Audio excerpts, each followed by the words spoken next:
Hello. Thank you for joining me. Thank you for taking time out your day. My name is Chad Carroll, and I go by Chico Chad on social media, one word, two D's. And today, I want to show you something that I put together, and it's called the 12 Steps of Self-Love. Let's just take a look at them really quick and go over them, and then we'll get into it. So step one, the importance of self-love. Step two, knowing your values and beliefs. Step three, developing self-confidence. Step four, reframing your negative thoughts. Step five, practicing gratitude for yourself. Step six, overcoming your fears with mindfulness. Step seven, setting boundaries and prioritizing your needs. Step eight, seeking support from others when needed. Step nine, finding healthy ways to cope with stress. And step 10, the power of positive affirmations. Step 11, nourishing yourself physically, mentally, and emotionally. Step 12, collective healing through community connections. The importance of self-love. Self-love is something that is often taken for granted, but it is essential for both our mental and physical health.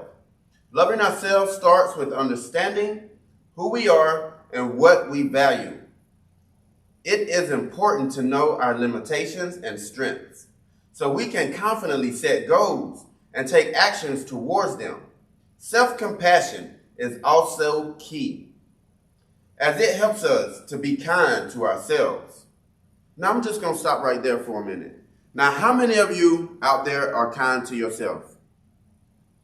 You treat yourself. You go get the haircuts. You go get your nails done. You go get your pedicures. You go shopping. You go take yourself out to a nice dinner. Or maybe you take yourself out to a nice concert or a musical or a play, some type of extracurricular activity. That is one way of showing self-love. When we make mistakes, we feel bad, we face challenges, but sometimes we got to use that mistake as a stepping stone. So finally, self-acceptance allows us to appreciate who we are without comparing ourselves to others. These three things, knowledge of self, self-love, and self-compassion, they all work together to create a strong foundation for happiness and success in life. When we love ourselves, it creates positive mindset that leads to healthier relationships and better decisions overall. Now, our minds are composed of 80% water. So if everything else around us feels good, like the food you're eating or the environment you're living in, your mood will reflect that back to you through your thoughts and actions. So what does that mean?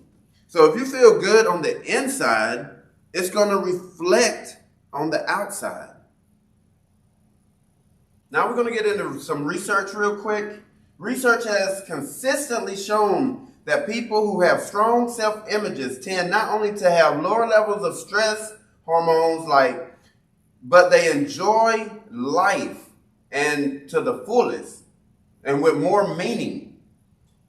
And that is all the more to have self-love, because you create that energy, and around you, that energy is let off and other people can feel it. Now tell me I'm wrong. Strong studies have suggested, as cliched as it might sound, if you want something bad enough, you usually achieve it. So start practicing self-care by loving yourself the way you are today. Just love yourself the way you are today. Don't compare yourself to other people. Do not compare yourself to the Kardashians, to Kanye West, to one of your favorite rock and roll stars, to your favorite actress. Don't compare yourself to them. Really, you will have to live with them for months or just days to even find out how they really are and what they really do. And practicing mindfulness and practicing self-love, because a lot of us have family stress, work stress, school stress, traffic stress. But that's not what's causing the stress. What's causing the stress is something inside, and it all starts inside. So let's take a deeper look and find out what it is. Knowing your beliefs and your values. Your values and beliefs are everything. When it comes to self-love, identifying what matters to you most is essential. Once you know your values and beliefs, it becomes much easier to live according to them. As we all know, some things are more important than others. So focus on your core principles is the key to achieving a sense of contentment and inner peace. And all of us, we really want that contentment and inner peace. We just want to be satisfied. Now, the first step is admitting that we don't really know what they are. Take some time for yourself and really dive deep into your thoughts and your feelings about life. Once you have a clear understanding of your top priorities, ask yourself, how often are you actually adhere to those values in everyday life? So what that means is, what's most important to you? So what do you put first for yourself? We're not talking about your kids. We're not talking about your husband. We're not talking about your mother or your grandmother or your uncle. We're not talking about them. This lesson is about you. What do you do to make yourself happy? What do you say to yourself to make yourself understand that you are loved by yourself? By you. You are loved by you. It all starts with you and me and you. Now, is there anything that stands out particularly to you? That's the thing that you want the most. That's the thing that matters most to you. So you got to be honest with yourself. It can be tough admitting when we may not be living up to the standards that we even want our kids to live up to, but we know the value of self-love. We know the value of self-love. We try to teach it to our kids, but are you incorporating those same self-values for yourself? That's what it's saying. That's what I'm saying here. We may feel like we're being honest will make you feel weak and insignificant. But being honest, however, this is one step that will ultimately lead us to a closer self-love and fulfillment. Honesty breeds trust, which equals positive relationships. Yay for your self-compassion. Yay for your self-compassion. Okay? Reflect on your struggles regularly. Because, like I said, those could be stepping stones that you can use and reflect back on. What does it mean when we say self-knowledge is power? Of course, by learning more about ourselves, we gain insight, agility, and handling difficult situations. You ever been in a situation and you just like, man, I don't even know how I'm going to get through this, but somehow you do. Okay, so next time that situation or that problem may arise at work or at home, you already have experience. You know what to do. So once you get this experience in self-love and then those problems arise again, those stress, when that stress comes, you know how to handle it. Okay? So reflecting on these challenges isn't just helpful during challenging times. It can also help us better understand who we are as individuals. We gain from authentic sources, not media. Reflection can foster growth while helping us connect with our emotional centers in a deeper way. Now, somewhere along the line, we forgot to wake up and say, hey, you are what's most important today.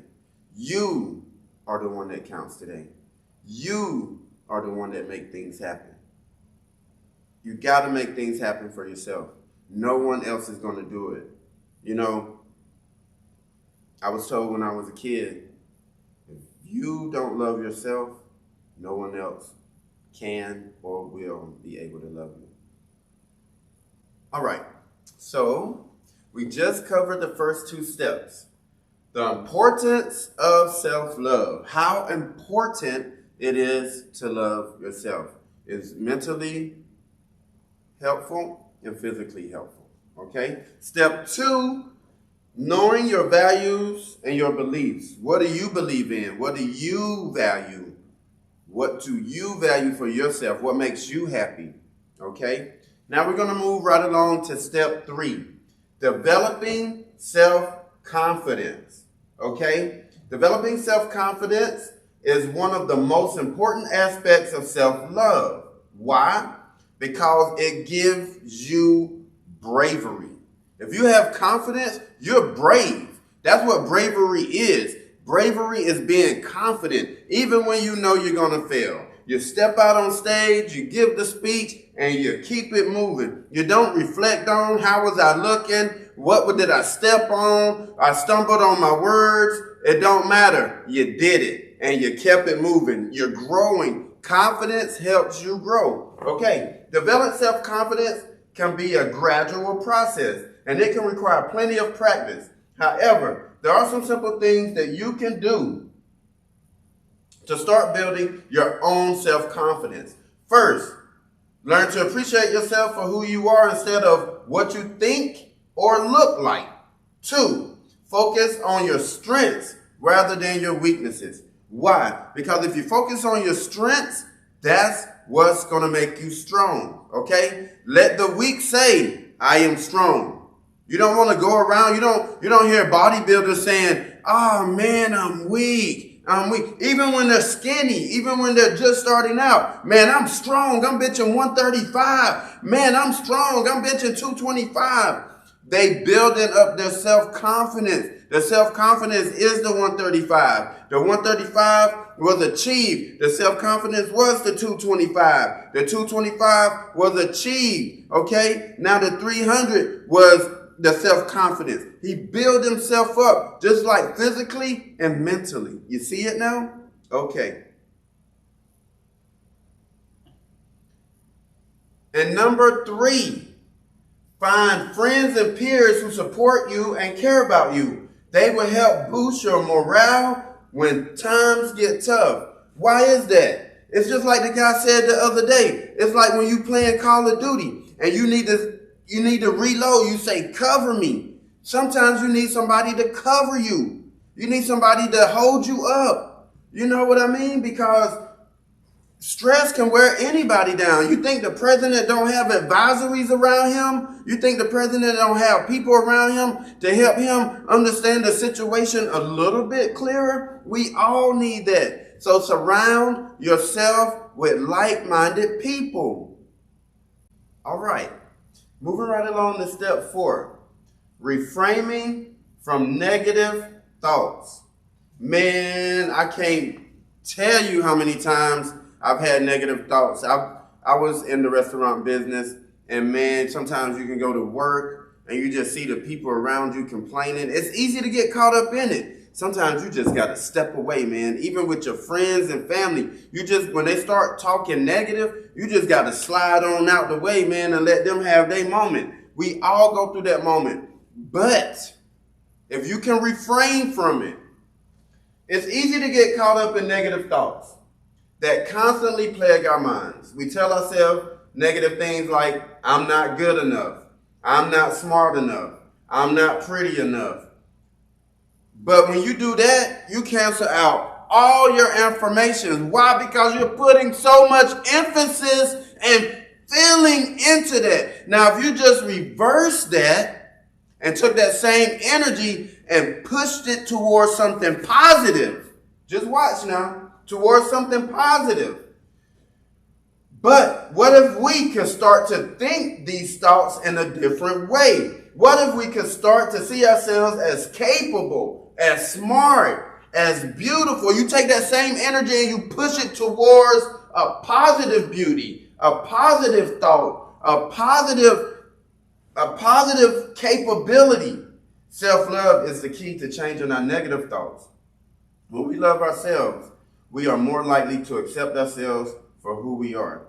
And when we accept ourselves, we are less likely to focus on the negative things that bother us. Instead, we can start to see ourselves as capable and happy with who we are. So you can start to love yourself. So, how can you start to love yourself? How can you start to love yourself? How can you start to love yourself? Everyone asks this question. Everyone says, go find yourself. Knowledge of self. Knowledge of self. Knowledge of self. Know who you are. Know who you are. I'm gonna help you recognize or even plant the seed so you can find out who you are, what you love, not what people around you love. What do you love? Okay, look, recognize your strengths. That's what you can do. What are you good at? What are your strengths? Do you bake? Baking makes people happy. Do you write poetry? Good poetry makes people happy. Do you know how to draw? Good drawings make people smile. Do you know how to play music? Make music. Do you know how to bring people together? What is your talent? What are you good at? What is your strength? Okay? When you look at yourself objectively, what do you see? Your best qualities. Write down 5 things you think your strengths and keep them handy for when you need a reminder. Now, after you write these 5 things down, be honest with yourself. When you catch yourself thinking a negative thought, ask yourself, is it really true? If it's not true, then let it go. Is it true? Then consider what you can do to change it. If something's out of your reach and you cannot change it, just remember this. There was a guy, he read a sign once and he said, it will probably never happen. Write that down. Just write it down. It will probably never happen. I am good enough. I am smart. I am beautiful. Number 3, give yourself compliments. When someone compliments us, it feels nice because it confirms that we're attractive and good at something. Let me stop there for a minute. Now, when I was in hospitality, man, I used to dig hard. I used to love making money. I love the instant gratification. And I love it when people say, hey, you did a good job. But most restaurant managers and owners, you guys do not offer that. Now, it was a time when they would tell us, oh, you're replaceable. You're replaceable. Now, why would you want to tell your workers that? Why would you want to say that to your workers? You're downing them. You're making them feel like they're not appreciated. And what type of manager is that? To down somebody that works for you and brings the company money. You see how it tears down your self-confidence? But you know, through the years, I learned how to look over it and learn how to build up my own self-confidence. It was the people that told me about the whole game of hospitality. And here's the game right here of hospitality. You can get a burger anywhere. You can get a pizza anywhere. You can get chicken anywhere. You can go anywhere and get chicken. Okay, you can get Indian food almost anywhere. The guy told me, he said, Chad, we come to see you. Why? Because I had a great personality. I made people feel welcome when they walked into the restaurant. I made them feel like they were the only ones there, even though we were surrounded by hundreds of other people. And that was the self-confidence that I had when I walked to a table. I never let anyone tear it down. Don't get me wrong. I could beat myself up. The world beats me up, but I don't need to beat myself up. I could, but I don't need to. You know, it's different things we go through in life that try to tear us down, but don't look at it as tearing you down. It is building you up. Man, I've been through things and I just can't believe that I made it through. You know what I mean? I can't believe that even as a kid, that was something that some of these kids right now, I look at them, I'm like, man, how you gonna make it, bro? You know what I mean? By the time I was your age, I had a full whatever the moment might have been. But I had the self-confidence to step out there.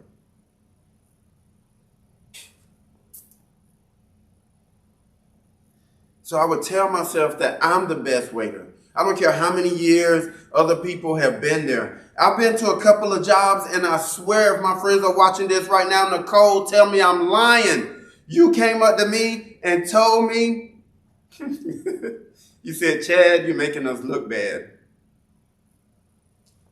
I said, I must be doing something right.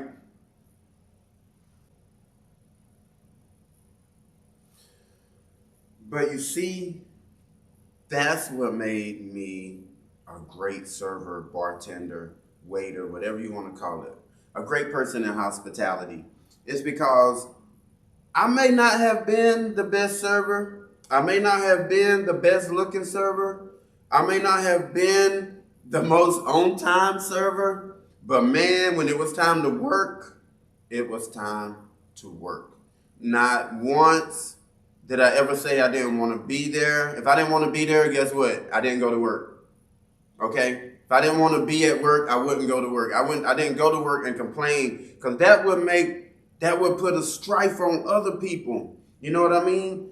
My self-confidence made me the best waiter. How I saw myself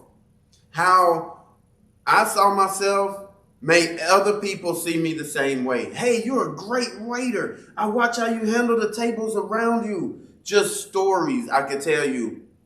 But why do you want to give yourself compliments? Because giving yourself compliments makes you feel good, and it helps shift your thinking towards a positive thoughts about yourself. You need to think positively about yourself. That's why giving yourself compliments. Hey, you did a good job. You don't need anybody else to give you compliments. Yes, it feels great when your authoritative figures, your mother, your father, your boss, your supervisor, hey, good job on doing that. But you got to think, they so wrapped up into their own lives and their own self-building that sometimes they just forget. That's it. They just forget. Just the bottom line. Now, you have to spend time with positive people. People who are positive towards themselves tend to have more positive thoughts about themselves overall. So, find friends and family members who make you feel good about yourself and spend time with them. Okay, before we get into step 5 about practicing gratitude for yourself, I wanted to tell you when I started wanting to know who I was, okay? It was one Sunday morning in August, I decided to leave North Carolina because I wanted to find out what I was good at. I knew what I wasn't good at, okay? But I never had explored being anything other than what I had been in North Carolina. Not saying there's anything wrong with where I grew up, because I love where I grew up in Durham, North Carolina. But I wanted more. I wanted to know who I was. And man, when I got to Miami, Florida, when I didn't have to fake being hard, when I didn't have to fake being, when I say fake, you don't have to be hard all the time. There's no reason to wake up hard. There's no reason to wake up and want to kill somebody. There's no reason to wake up and want to hurt somebody. Like, that's not living. That, to me, that wasn't living. And that's why I say I was faking it, because that's not what I wanted to do. Now I understand sometimes when they say fake it till you make it, but that doesn't mean making it at what you're doing. Sometimes it can mean making it out of what you're doing, okay? Because I faked it. Like, man, I wanted to be a doctor. If you would have asked me what I wanted to be when I grew up, it was a doctor. Like, I had no doubt I wanted to help people. I wanted to help people. That was just the bottom line. People needed help. And that's my strength, is helping people. And when I found that out, hospitality was my calling. I remember when my first job when I went to Miami, Florida, was at Hooters in Coconut Grove. And I went there on the strength of somebody telling me to go there. And I think about how much confidence that takes for you to go to a restaurant and say, hey, Denarius sent me here. And they were like, man, you know Denarius? Oh my goodness, come in. It was such a warm feeling. Now, I could have went the other way. It could have been opposite. It could have been, man, Denarius, don't come up here no more, you know? But I took a chance. And I believed in myself because I believed that I could do the job. So, practicing gratitude for yourself. When we focus on things that are good about ourselves, our thoughts and feelings tend to be more positive.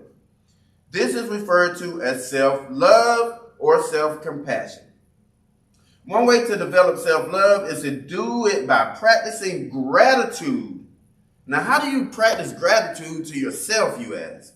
When we remember all the good things in our life, it creates a sense of happiness and well-being, and that energy just flows out. Now, when that energy flows out, it's positive.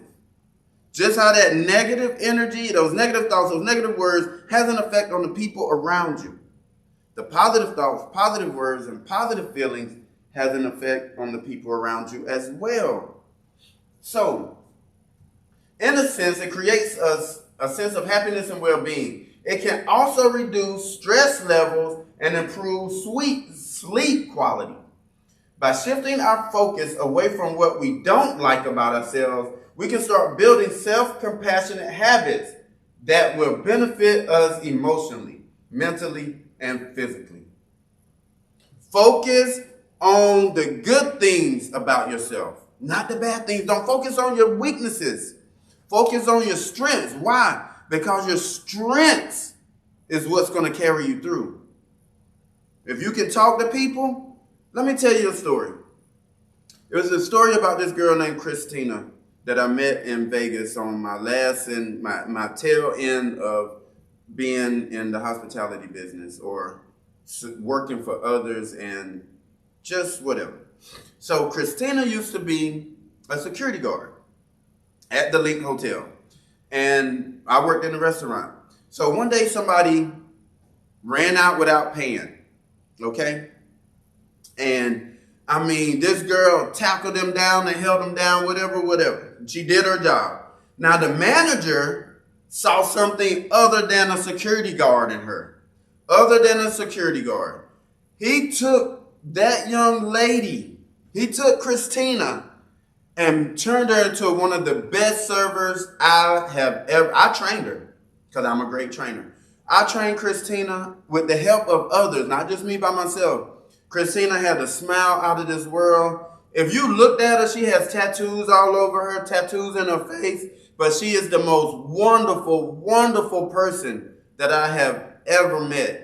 And I mean, just that transformation, and she took it with stride. She had never been a server in her life, ever. And I mean, this girl jumped in and conquered it. She was making way over $50,000 a year. I'm just saying, I don't know what she was making, but I know it was more than $50,000. So, with that being said, if you believe in yourself, others will believe in you too. Number 6 is one of my favorite ones because we all have fears. Fear of speaking, fear of swimming, fear of guns, fear of falling off a bike, fear of falling off a motorcycle, fear of roller coasters. We all have fears, but have you ever went on that roller coaster?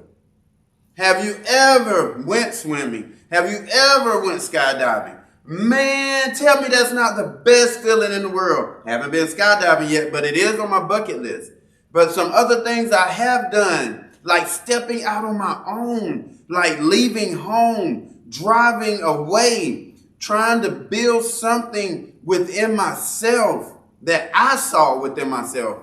Now, when I saw it, it was recognized by other people. So you overcome your fears with mindfulness. Okay? Mindfulness can be a powerful tool for overcoming fears. By focusing on your breathing and your body, you can learn to be more aware of your thoughts and feelings. This can help you better understand and manage your fears. Let's just stop right there for a moment. They said breath, breathing, Remember when you were little and your teacher would tell you, or your mom or your parents, hey, take 10 breaths.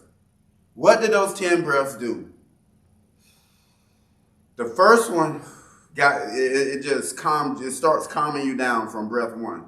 By the time you get to breath 10, you're thinking clearly again, okay? A lot of us aren't breathing. That's what's causing stress. We're not breathing. We're not taking the time to breathe and give our body the oxygen that it needs. Start practicing mindfulness for 5 minutes each day. This will help you become more aware of your thoughts and feelings. Once you have mastered this skill, you can begin to work on overcoming your fears. One way to do this is to identify the fear that is causing you the most anxiety. Once you have identified the fear, try to identify the thoughts that are associated with it. Once you have identified the thoughts, try to replace them with more positive thoughts. This will help to reduce the anxiety that is associated with fear. Now, I can't tell you to go out here and jump out of a plane. I'm not telling you that. I'm not telling you to go out here and fight the biggest dude because you got picked on all your life. I'm not telling you to go back out here and retaliate on anyone. I'm not saying that. Your fear of being bullied, your fear is what attracts other things that may have you bullied, is what I'm saying. So you attract the type of things with the energy you have on the inside. That's why if you have negative energy coming out, it's going to reflect on the outside. It's going to pull more negative energy. Like attracts like. Remember that. Like attracts like. So if it's negative, it's going to attract negative things. Man, you don't think that I have negative thoughts? We're not even going to cross that line. Yes, we all have negative thoughts.